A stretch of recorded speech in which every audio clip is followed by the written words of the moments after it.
Happy Sunday मंडळी. आज होता रविवार आणि रात्री तर रात्रभर लाईट नव्हती, त्याच्यामुळे झोप पण झाली नव्हती आणि रविवार असल्यामुळे मग काही कामाची पण तेवढी दगदग नव्हती. आरामात आरामात उठली आणि कामाला लागली सकाळच्या.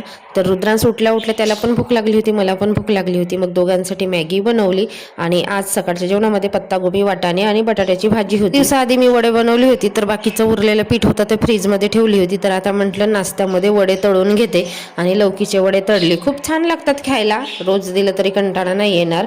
एवढं म्हणा की तेलाचं प्रमाण जरा असते त्याच्यामुळे. आणि मग दुपारच्या वेळेला गेलो आम्ही बाहेर जायचं होतं कामानिमित्त काही म्हणून.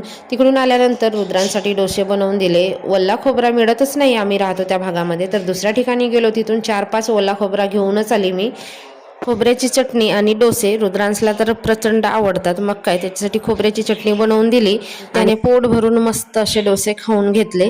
चटणी असेल तर तो आवडीने खातो. संध्याकाळचा चहा आणि दिवाबत्ती सुद्धा झाली. चला आता स्वयंपाकाला सुरुवात.